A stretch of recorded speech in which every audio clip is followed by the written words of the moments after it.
14절입니다.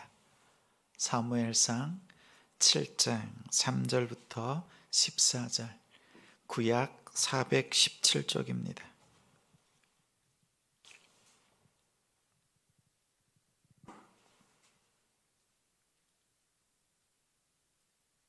사무엘상 7장 3절부터 14절입니다.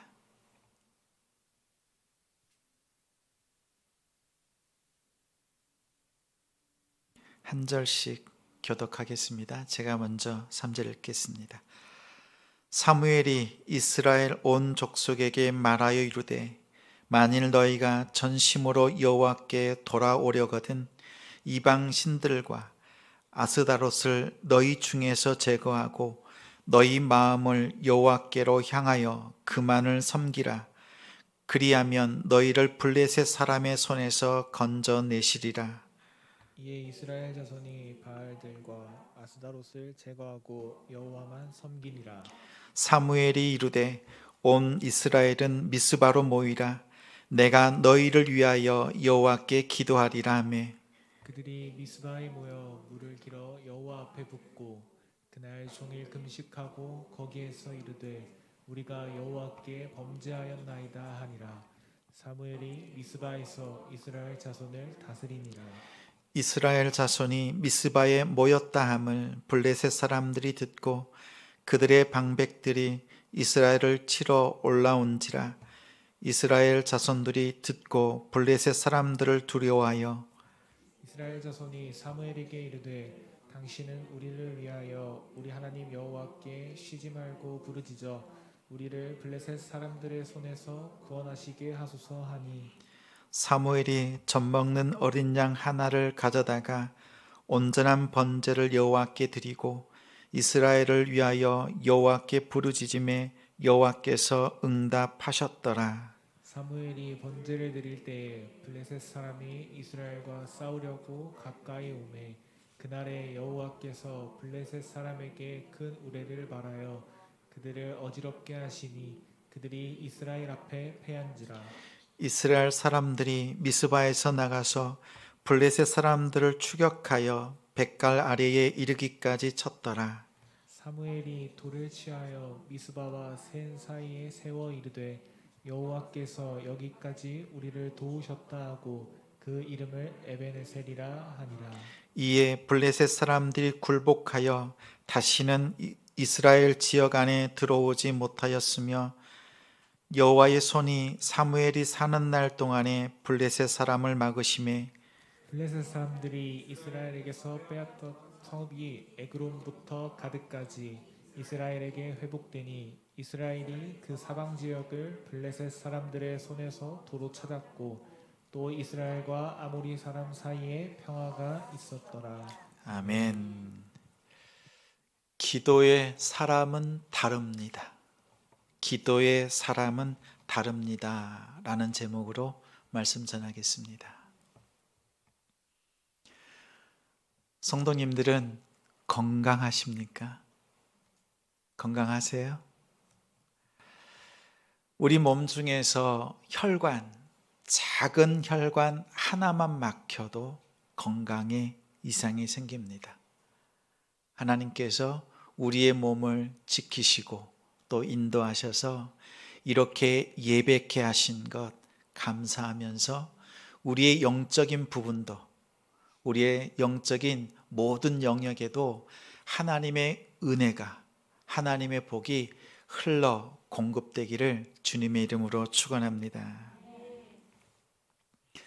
아주 오래전에 침을 배운 적이 있습니다. 한 6개월 정도 배웠습니다. 침을 놓을 때 침 끝에다가 약을 발라서 침을 놓지 않습니다. 침은 깊은 곳에 쿡 찌르면 그곳이 자극을 받아서 피가 몰립니다.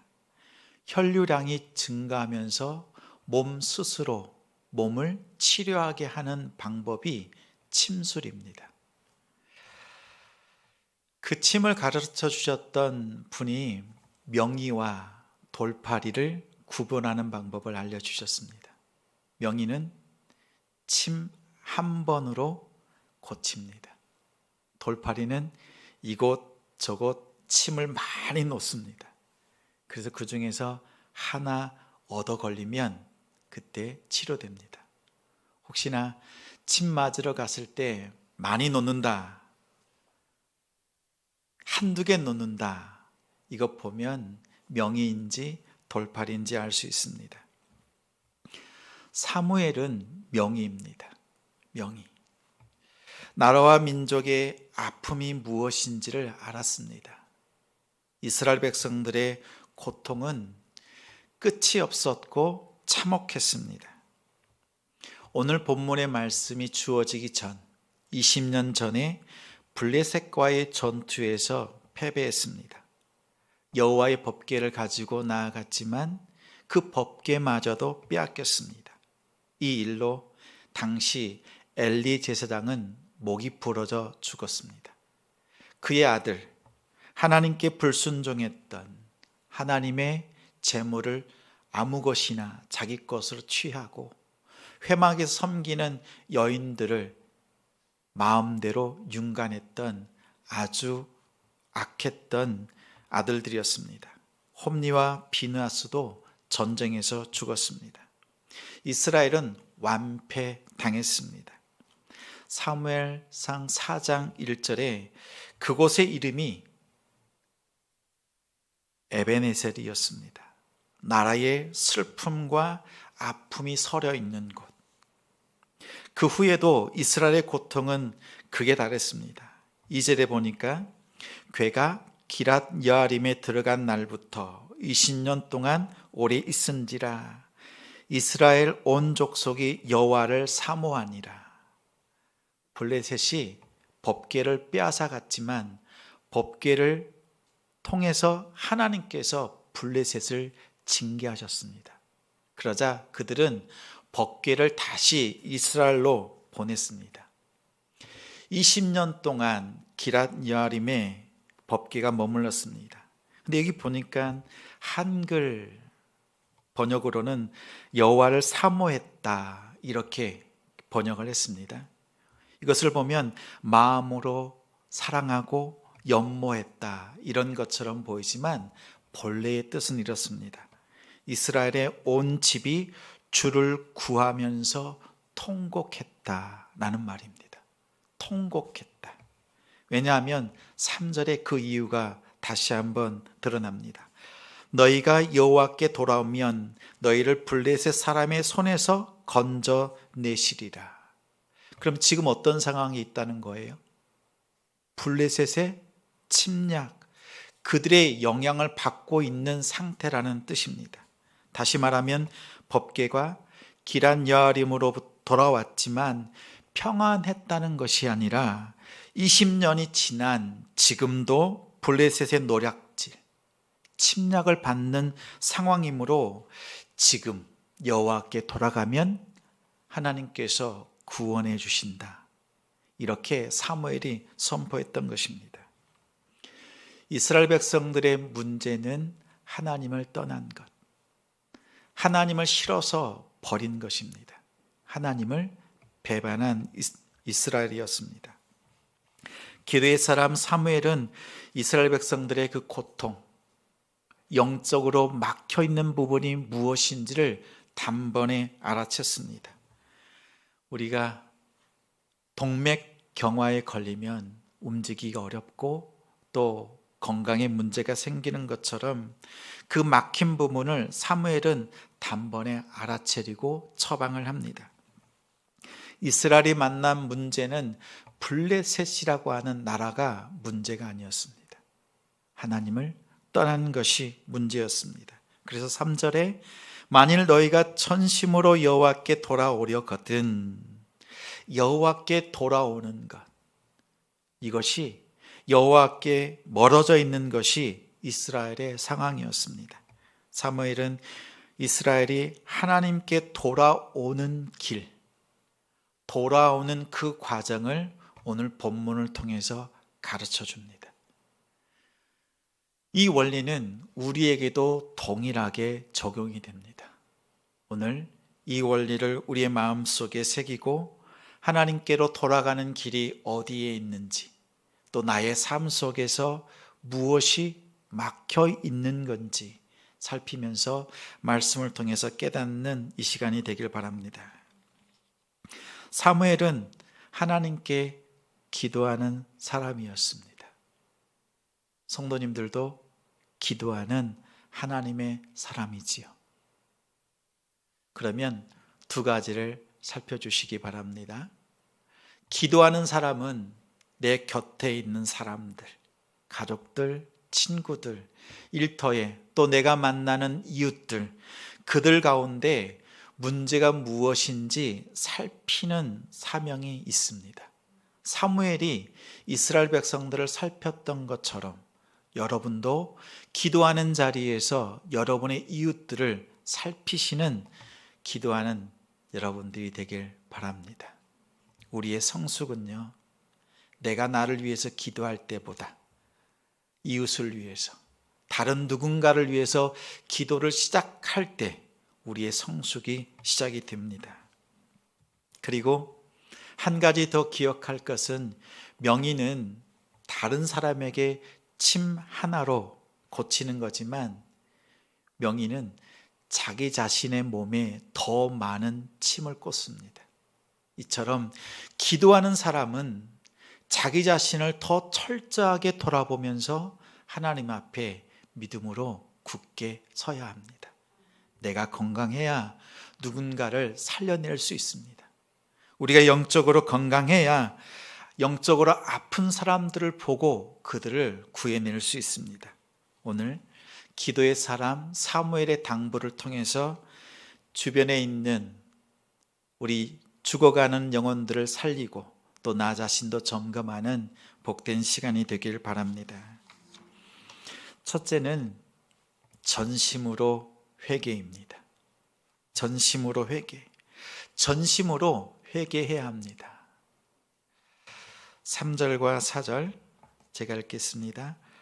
사무엘이 이스라엘 온 족속에게 말하여 이르되, 만일 너희가 전심으로 여호와께 돌아오려거든 이방 신들과 아스다롯을 너희 중에서 제거하고 너희 마음을 여호와께 향하여 그만을 섬기라.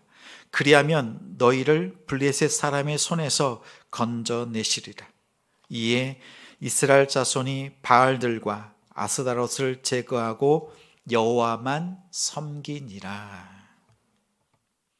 이스라엘의 문제는 하나님을 섬기지 않는 것이 아닙니다. 하나님도 섬기고 우상도 섬기는 것. 그래서 착각합니다. 우리는 하나님을 섬깁니다. 그러나 한편으로는 우상도 똑같이 섬기는 것, 그것을 사무엘은 직시했습니다. 오늘날로 말하면 하나님께 간절히 구하면서 한쪽 손에는 내가 할 수 있는 것, 복권을 꽉 쥐고 있는 것과도 같습니다. 하나님을 온전히 섬긴다는 것은 하나님께 전적으로 마음을 쏟아붓는 것이지만 오직 하나님께만입니다. 오늘 3절에도 여호와만 섬기라, 4절에도 여호와만 섬기라 라고 했습니다. 그 외에 마음속에서 다른 그 무엇은 다 드러내라고 말씀합니다. 이것이 회개입니다. 진정한 회개가 무엇인가? 어린 아이들에게 가르치려고 곰곰이 생각했습니다. 그래서 이렇게 했습니다. 풍선을 다 나눠줬습니다. 그리고 성경의 죄의 목록, 로마서에 있는 죄의 목록을 하나씩 하나씩 읽었습니다. 거짓말하면 풍선에다가 바람을 후 불어넣는 거예요. 그러니까 내 안에 있는 거짓말이라고 하는 죄를 풍선에다 불어넣는 거죠. 그러면 내 속에 있는 것을 없애는 거잖아요. 우리 성도님들도 한번 해보십시오. 상상을 해보세요. 거짓말, 시기, 질투, 다툼, 수많은 죄들이 있지요. 그러면 아이들이요, 풍선을 크게 봅니다. 한 번, 두 번, 세 번. 이렇게 커진 풍선이 있습니다. 그러면 그걸 묶어서 이제 아이들끼리 다 껴안으면서 힘껏 껴안으라고. 그럼 어떻게 됩니까? 가운데 있던 풍선이 펑 하고 터지면서 둘 사이에 그 죄의 풍선이 사라지고 가까워지는 것을 회개하는 것이라고 가르쳤습니다. 그런데 한 아이가요, 풍선을 불라고 했더니 거짓말 하니까 조금 붑니다. 나중에 불었는데 풍선이 요만합니다. 다른 아이들은 이만한데 자기 풍선이 요만합니다. 나는 죄가 별로 없어. 그렇죠? 묶었습니다. 그 자그마한 풍선을 가지고 껴안고 아무리 터뜨리려고 해도 터집니까? 안 터집니까? 안 터집니다. 우리가 하나님 앞에 회개한다는 것은, 온전히 회개한다는 것은 내 속에 있는 모든 것을 다 쏟아놓는 것입니다. 내가 도덕적으로 지은 죄든지 마음속으로 지은 죄든지 하나님 앞에 내 마음을 다 쏟아놓는 거예요. 내가 생각나는 죄뿐만 아니라 하나님 앞에 서 있으면 내가 도덕적인 죄가 없는 것 같지만 하나님 그 존재 앞에서 죄인임을 고백할 수밖에 없는 자리, 그 자리가 온전한 회개의 자리입니다. 그렇게 하나님 앞에 마음을 드릴 수 있는 우리 성도님들이 되시기를 바랍니다. 우상을 버리고 너희 마음을이잖아요. 하나님께서 우리에게 받고자 하시는 것은 다른 것이 아니라 너희 마음을 나에게 좀 달라는 거예요. 우리가 지금 하나님께 무엇을 드리고 있느냐 한번 살펴보십시오. 내가 하나님 앞에 마음을 드리고 있는지, 내 마음이 하나님을 온전히 향하고 있는지, 그것을 점검하는 자리가 회개의 자리입니다. 하나님 앞에 그 마음을 드릴 수 있는 우리가 되길 바랍니다. 어둠 속에서 어둠을 제거한다고 밝아지진 않지요.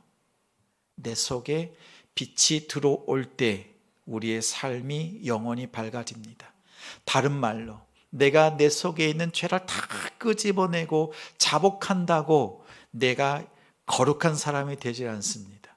오히려 그것에 마음 쓰지 않고 다 용서하신 그 사랑을 의지하고 하나님의 사랑을 더 구하고 사모할 때 어느 순간 내 속에 있는 죄가 사라지고 하나님의 사랑을 통해서 거룩하게 변화된 나 자신을 발견합니다. 사무엘은 이스라엘 백성들을 향해서 당부합니다.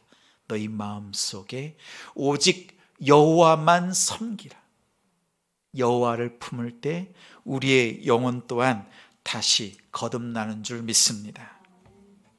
두 번째는 하나 되는 기도가 필요합니다.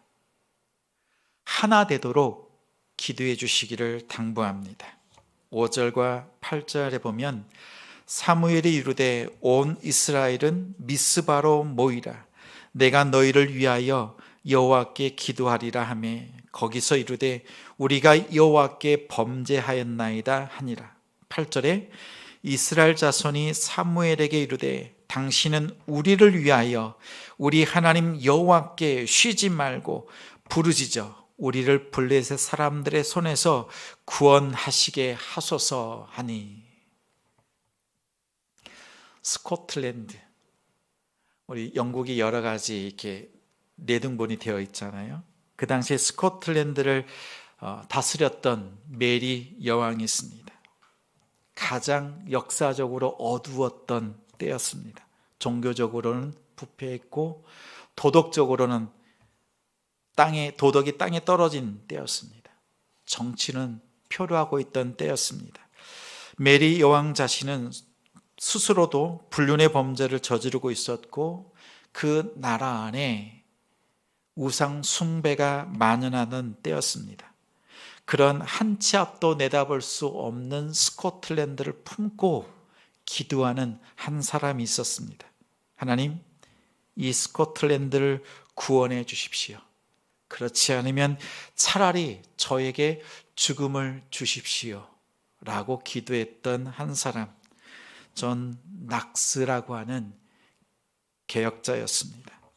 개혁운동을 하면서 메리 여왕이 너무나 무서웠습니다. 그래서 초기에는 엘리야처럼 도망가기도 했습니다. 불란서로 도망가고 스위스로 도망갔지만 그는 결사적으로 금식하면서 하나님 앞에 기도했습니다. 겁쟁이였던 그가 모세처럼 담대한 마음을 가지고 바로 왕 앞에 섰던 그 모세처럼 메리 여왕 앞에 섭니다. 이제는 사태가, 그 상황이 역전되었습니다. 메리 여왕이 이런 말을 합니다. 영국의 모든 군대보다도 존 낙스의 기도가 더 두렵다. 이런 말을 할 정도로 기도의 사람이었습니다. 한 사람의 기도, 그 기도를 통한 투쟁은 민족을 재건하고 회복시키는 것이었습니다. 존 낙스가 가지고 있었던 무기는 다름 아닌 기도였습니다. 우리 크리스찬들이 가지고 있는 무기는, 하나님께서 우리에게 주신 무기는 기도입니다. 무기는 기도입니다. 그 기도를 자주 또 잘 사용하시는 우리 성도님들이 되길 바랍니다. 사무엘이 한 유명한 말이 있습니다. 사무엘상 12장 23절에 나는 너희를 위하여 기도하기를 쉬는 죄를 여호와 앞에 결탄코 범죄하지 않으리라. 너희를 위하여 쉬는 죄, 기도를 쉬는 죄를 범하지 않겠다. 이 말이 우리의 고백이 되기를 소망합니다. 엄마는 잠자다가도 아이가 뒤척이는 자그마한 신음소리에도 몸을 일으킵니다. 하나님께서 우리의 작은 신음소리에도 즉각적으로 반응하십니다. 우리가 또한 다른 영혼의 고통을 품고 기도할 때 하나님께서 그 기도를 들으시고 응답하시는 줄 믿습니다. 함께 품고 기도할 수 있는 우리가 되길 바랍니다. 세 번째는 온전한 헌신을 말합니다. 헌신하되 온전한 헌신. 9절 말씀입니다. 사무엘이 젖먹는 어린 양 하나를 가져다가 온전한 번제를 여호와께 드리고 이스라엘을 위하여 여호와께 부르짖음에 여호와께서 응답하셨더라. 온 이스라엘과 사무엘은 미스바에 모였습니다. 미스바 부흥 대성회가 열렸습니다. 각자 마음을 찢고 모세가 말하였던 마음의 할례, 육신의 할례가 아니라 마음의 할례를 통해서 하나님 앞에 애통하면서 하나님 앞에 엎드렸습니다. 회개했습니다. 그 결과 이스라엘 사람들은 기도 가운데 하나가 되었습니다. 그런데 그들이 모여서 기도하는 모습을 보았던 블레셋, 그들은 자신들과 맞서려고 나오는 줄 알았습니다. 자신들을 침공하는 것으로 생각했던 모양입니다. 블레셋이 수많은 군대를 이끌고 기도하고 있는 미스바의 기도의 현장으로 쳐들어옵니다. 이때 하나님께서 왜 기도하는 현장에 블레셋을 보내셨을까요? 왜 보내셨을까요? 기도하고 있는 그들의 믿음이 참인지 아닌지 들여다보시는 하나님의 손길인 줄 압니다. 회개했다면 무엇을 회개했는지, 20년 전에는 어떻게 했습니까? 블레셋과의 전쟁을 할 때 하나님의 법궤를 의지했습니다. 하나님의 임재의 상징이었던 법궤만 가지고 나아가면 하나님께서 이기게 하실 것이다. 오히려 법궤를 우상 숭배시했습니다. 하나님은 그들의 열심에 반응하지 않으셨습니다. 오히려 패하게 하셨고 법궤까지 빼앗기게 하셨습니다. 다시 한번 하나님은 블레셋을 통해서 그들의 믿음이 어떠한 상황에 있는지 고난과 시련을 통해서 다시 한번 시험하십니다. 이 시험은 테스트입니다. 그리고 그들의 믿음이 무엇인지 증명하시는 하나님의 손길이었습니다.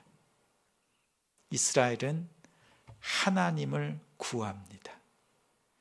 전쟁이 벌어진 그 상황에서 무기를 챙기고 어떻게 싸워야 할지 군대를 조직하지 않고 가장 먼저 한 일이 하나님께 구원을 호소하고 하나님 앞에 기도하는 자리로 나아갔습니다. 변화되었지요. 기도하는 사람은 이렇게 가장 먼저 어떠한 상황, 어떠한 문제를 만나더라도 하나님 앞에서 먼저 엎드리는 사람입니다. 그러한 기도의 자리를 잘 지켜주시는 성도들이 되어주셔서 감사합니다. 또한 우리 옆에 기도의 무릎이 약하여져 있고 넘어져 있는 성도가 있다면 그들을 위해서 함께 기도할 수 있는, 하나님을 구할 수 있는 자리로 나오도록 돕는 기도의 사람들이 되어주시기를 부탁드립니다. 번제는 불로 태워서 하나님 앞에 드리는 제사입니다. 번제를 드릴 때에는 온전히 전부를 다 하나님께 드립니다.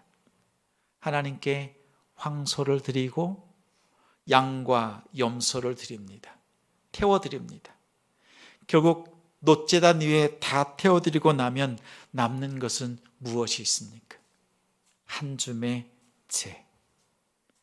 세상에 큰 황소 같은 것들의 마음을 빼앗겼던 우리의 중심 돌아보면서 내 마음을 하나님 앞에 온전히 태워드리면서 한 줌의 재밖에 되지 않은 것에 흔들렸던 우리의 마음들을 회개하는 것이 번제입니다. 더 이상 법궤를 찾지 않고 구원의 길이 되신 여호와 하나님만을 찾는 그 믿음의 자리, 온전한 헌신을 드리는 성도님들이 되시길 바랍니다. 이제 10절과 11절을 통해서 12절로 나아가는데 12절 말씀은 함께 읽겠습니다. 12절 말씀입니다. 사무엘이 돌을 취하여 미스바와 센 사이에 세워 이르되 여호와께서 여기까지 우리를 도우셨다 하고 그 이름을 에벤에셀이라 하니라. 아멘. 사무엘상 4장 1절에 에벤에셀이 먼저 등장했습니다. 그때는 전쟁에서 패했습니다. 아픔과 고통의 자리였습니다. 하나님께서 사무엘과 이스라엘 백성들, 그들이 기도를 통해서 하나님께 돌아가고 하나님과 가까워지는 그 자리를 통해서 그들의 철저한 회개, 하나 되는 기도, 그리고 온전한 헌신을 통해서 하나님께서 그들에게 부어주시는 것은 기쁨과 승리였습니다. 과거에는 아픔과 고통의 자리였지만 이제는 하나님께 영광을 돌려드리는 자리로 변화되었습니다. 그리고 그들은 고백합니다. 여호와께서 여기까지 우리를 도우셨다. 이 말씀은 여기까지만 도우셨다는 뜻입니까? 아니면 앞으로도 영원히 도우신다는 믿음의 고백이 담겨 있는 것입니까? 하나님은 지금도 우리를 도우시고 앞으로도 우리와 함께 하시고 우리를 도우신다는 고백으로 에벤에셀의 그 지명을 돌을 취하여서 세웠습니다. 우리 성도님들은 한 주간 에벤에셀을 경험하셨습니까? 때로는 넘어지기도 했고 아픔과 고통이 있는 자리였지만 특히 이번 한 주간은 마음이 많이 무거웠지요. 내 일 같았고 내 자녀들 같았고 내 형제 같았던 그 아픔들을 품고 우리는 기도하고 또 기도했습니다. 하나님께서 그 아픔과 고통, 그 슬픔을 기쁨과 감사로 바꾸실 줄 믿습니다. 그 자리가 우리의 가정이든지 일터든지 하나님께서 우리를 보내신 그 자리를 에베네셀이라고 하는 그 영광의 돌로 세워갈 수 있는 우리가 되길 소망합니다. 이것도 에베네셀, 이 곳도 에베네셀, 저곳도 에베네셀의 그 돌을 세울 수 있는 믿음의 사람들, 그 자리에 하나님이 계십니다. 우리 하나님이 함께 하십니다. 하나님께서 우리를 돕고 계십니다 라고 하는 그 증거의 돌들을 여러분의 삶 속에서 또 세우고 또 세워드리는 우리 성도님들이 되길 바랍니다. 마지막으로 그 결과를 함께 읽겠습니다. 오늘 말씀에 13절 14절 말씀 함께 있습니다. 이에 블레셋 사람들이 굴복하여 다시는 이스라엘 지역 안에 들어오지 못하였으며 여호와의 손이 사무엘이 사는 날 동안에 블레셋 사람을 막으심에 블레셋 사람들이 이스라엘에게서 빼앗았던 성읍이 에그론부터 가드까지 이스라엘에게 회복되니 이스라엘이 그 사방 지역을 블레셋 사람들의 손에서 도로 찾았고 또 이스라엘과 아모리 사람 사이에 평화가 있었더라. 아멘. 하나님께서 지켜주시는 은혜가 있습니다. 회복시키시는 하나님의 능력이 우리 가운데 있습니다. 그리고 우리 안에 여호와의 샬롬, 평화가 있습니다. 우리가 기도로 철저하게 회개해낼 때, 기도로 하나 될 때, 온전히 헌신해낼 때 그곳이 에벤에셀이 되는 줄 믿습니다. 그곳에 막아주시고 회복시켜주시고 평화로 평강으로 함께 하시는 그 은혜가 우리 성도님들의 삶 속에 풍성히 흘러넘치기를 주님의 이름으로 축원합니다.